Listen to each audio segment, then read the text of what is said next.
জীবনের আরেকটি ব্লগে আপনাদের স্বাগত। আজকে আমি ব্লগটা শুরু করছি এনজেপি মানে নিউ জলপাইগুড়ি স্টেশন থেকে। এখান থেকে আমরা যাব দার্জিলিং, এবং দার্জিলিং যাওয়ার জন্য আমরা এখান থেকে যাব হচ্ছে এনবিএসটিসি বাস স্ট্যান্ড, যেখানে আমরা সরকারি বাসের মাধ্যমে কিন্তু পৌঁছে যাব দার্জিলিংয়ে। তবে আপনি চাইলে এখান থেকে প্রচুর শেয়ার ট্যাক্সি বা ট্যাক্সি রিজার্ভ করেও কিন্তু আপনি যেতে পারেন। সেক্ষেত্রে আপনার একটু খরচাটা বেশি পড়বে, তবে যদি আপনি এনবিএসটিসি বাস স্ট্যান্ডে গিয়ে বাস ধরে যান তাহলে সেখানে খরচাটা কিন্তু কম পড়বে। আর এখান থেকে টোটো বা অটো ধরে আপনাকে যেতে হবে এনবিএসটিসি বাস স্ট্যান্ডে, এবং সেই উদ্দেশ্যেই আমরা যাচ্ছি একটি বা অটো স্থির করে, সেটাতে করে যাতে আমরা এনবিএসটিসি বাস স্ট্যান্ডে পৌঁছাতে পারি এবং ওখানে গিয়ে আমরা টিকিট কালেক্ট করে পৌঁছে যেতে পারি আমাদের গন্তব্য স্টেশন দার্জিলিংয়ে। চলুন তাহলে দেখা হচ্ছে আপনাদের সঙ্গে এনবিএসটিসি বাস স্ট্যান্ডে। আমরা কিন্তু কিছুক্ষণের মধ্যেই চলে এসেছিলাম এনবিএসটিসি বাস স্ট্যান্ডে, এবং এখানে এসে আপনাকে টিকিট কালেক্ট করতে হবে। তবে হ্যাঁ, বাস ছাড়তে একটু সময় লাগে, তবে আপনার হাতে যদি একটু সময় থাকে তাহলে কিন্তু আপনি উপভোগ করতে পারেন বাসের সঙ্গে আপনার যাত্রাটি। এবং বাসটা ছাড়ার সঙ্গে সঙ্গে আমরা যখনই শহর পেরিয়ে পাহাড়ের পথে এলাম তখনই কিন্তু আশ্চর্যভাবে আমাদের চোখের সামনে যে দৃশ্যপট সেটা কিন্তু চেঞ্জ হয়ে গেল। সেটা চেঞ্জ হয়ে যেতেই আমরা দেখতে পেলাম অসংখ্য চা বাগান, যেগুলো কিন্তু সমতলেই রয়েছে। বড় বড় গাছের ফাঁকে ফাঁকে কিন্তু প্রচুর চা বাগান এখানে তৈরি করা হয়েছে, যেগুলো দেখতে দেখতে কিন্তু আপনি পাহাড়ের পথে যেতে পারবেন। এবং এই সমস্ত রাস্তাটাতে আপনি যখন যাবেন আপনি কিন্তু দেখা পাবেন প্রচুর শেয়ার ট্যাক্সির। এবং আমাদের সামনে রয়েছে একটি মহানন্দার ব্রিজ, যেটা আপনাদের সঙ্গে অবশ্যই শেয়ার করব, তবে আমি জানি না আমার ক্যামেরায় কতটা ধরা পড়বে।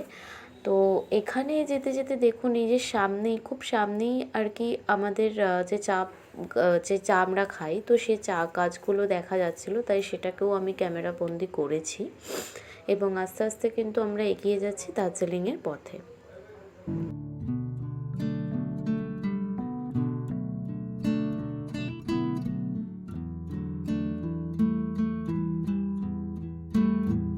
হ্যাঁ বন্ধুরা, যেটা আমি বলছিলাম যে মহানন্দার একটি ব্রিজ আমরা এই রাস্তাতেই পাবো। তো সেখানে আমাদের বাস ইতিমধ্যে এসে পৌঁছেছে, এবং এখানে কিছুক্ষণ দাঁড়ানোর পরে বাসটি আবার চলতে আরম্ভ করেছে। তবে শীতকালে এনারা বললেন যে এখানে জল সেভাবে থাকে না, বর্ষাকাল বা গরমকালে একটু জলের দেখা পাওয়া যায়। তো আপনারা দেখতে পাচ্ছেন এটাই নদীর গতিপথ, এখানে জল থাকলে আরও সুন্দর লাগতো। তবে এটাকে পেরিয়ে আমরা চলে আসলাম আবার পাহাড়ের পথে উদ্দেশ্যে। এবং এখানে পাহাড়ের পথে যেতে যেতে দেখতে পেলাম যে আরও কিছু চা গাছ এখানে চাষ করার জন্য রয়েছে। তো এগুলোও আমি আপনাদের সঙ্গে শেয়ার করছি।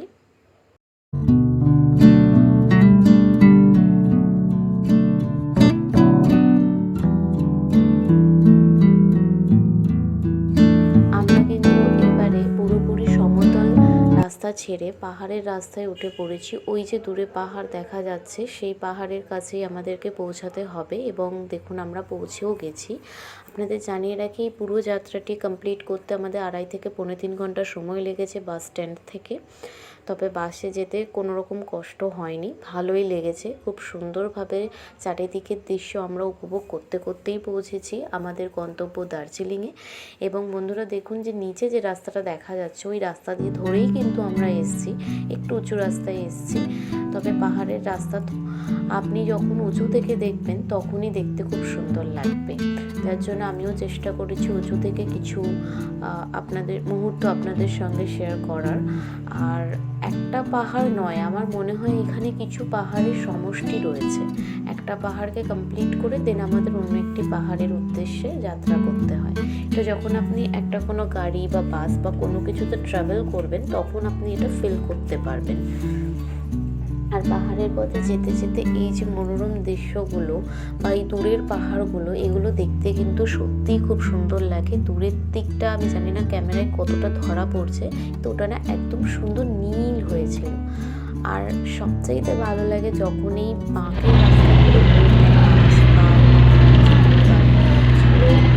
বেশি রোমাঞ্চ জায়গা, কারণ সম্পূর্ণ খাদা, যেহেতু আমরা এখন যাচ্ছি তাই আমাদেরকে বাঁ দিকটা মেনটেন করে যেতে হচ্ছে, একদম বলতে গেলে খাদের ধারে আমরা। বন্ধুরা দেখতে দেখতে আমরা কিন্তু পৌঁছে গেছি দার্জিলিং স্টেশন। এটাই দার্জিলিং স্টেশন।